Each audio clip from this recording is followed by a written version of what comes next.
RDR fam, hope everybody's doing well. Had a good Tuesday, good start to the week.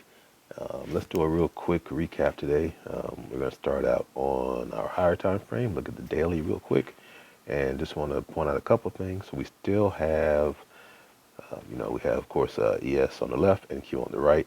I'll start on the right this time. If you look here, we still have NQ moving up. Now, this is today's candle, of course. Um, Now, notice where we are, right? So we had that really nice move from the bottom of that fair value gap that we talked about. But here's where it gets interesting, right? Look what's sitting right on top of that bullish fair value gap. We have a bearish fair value gap. Again, these are on the daily, so these are pretty strong. Okay, so here's we gotta pay attention to this, and this is kind of I was actually in a scalping mode today because of this, because not sure what was going to happen or when it was going to happen.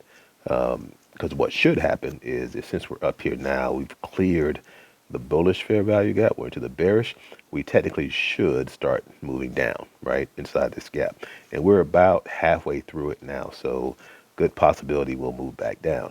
Now, where are we moving down to?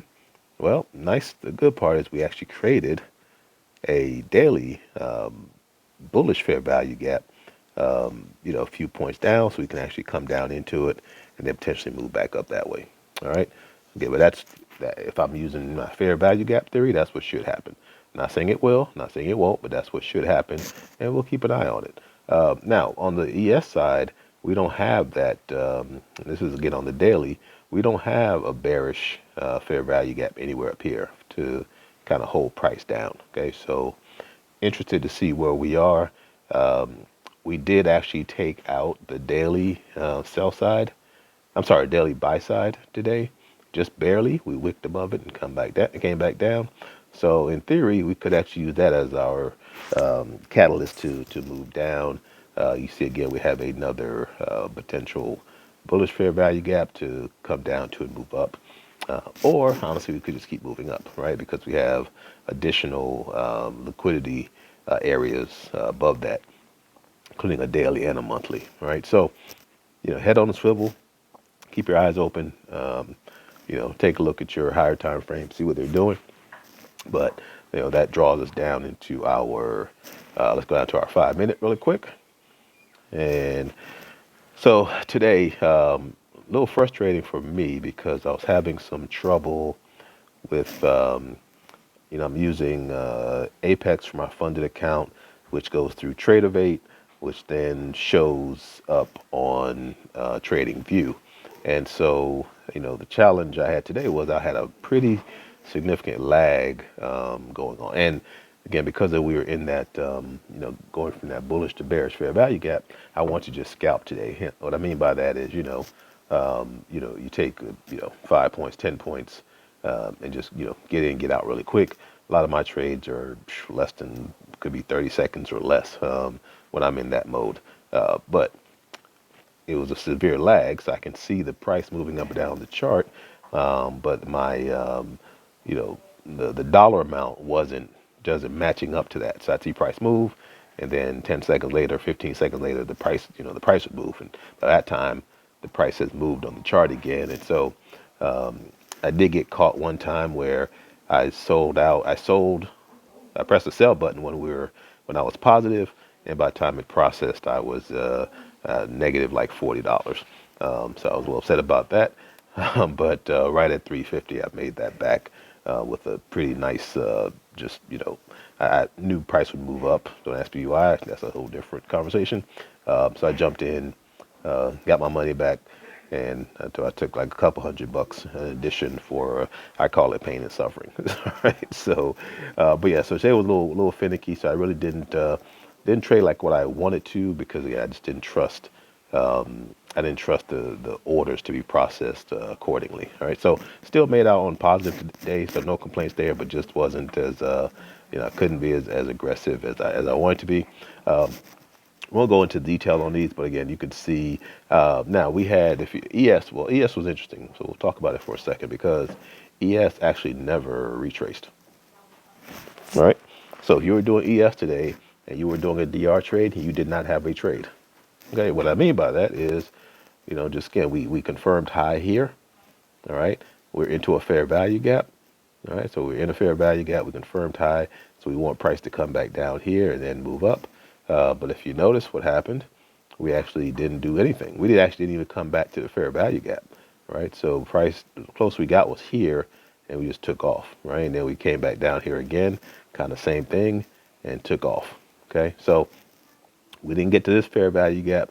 There was another one here that we did get into, got into it twice that we could have used. But again, from a pure DR trade, there was no DR trade on it yesterday. All right. NQ, yes, there were trades on the NQ, or at least a trade on the NQ. So same kind of movement. Remember yesterday we had that one and done movement, or if you got in right on time, you were just, you just kind of relax for the rest of the day. Very similar here on NQ. We confirmed high on this red candle. Well, let me double check, make sure I'm saying that right. Yes, actually we confirmed high on the previous candle, that green candle. And this, yeah, right. Okay, so this was the retrace. So we confirmed high here, barely retraced back down into these fair value gaps, and then we moved back up. All right, so that was the trade, honestly. So either you were on, you were here on the IDR high off of that red candle, or if you waited, you could have gotten in over here again. You could have, gotten in right here on IDR and then take the ride up.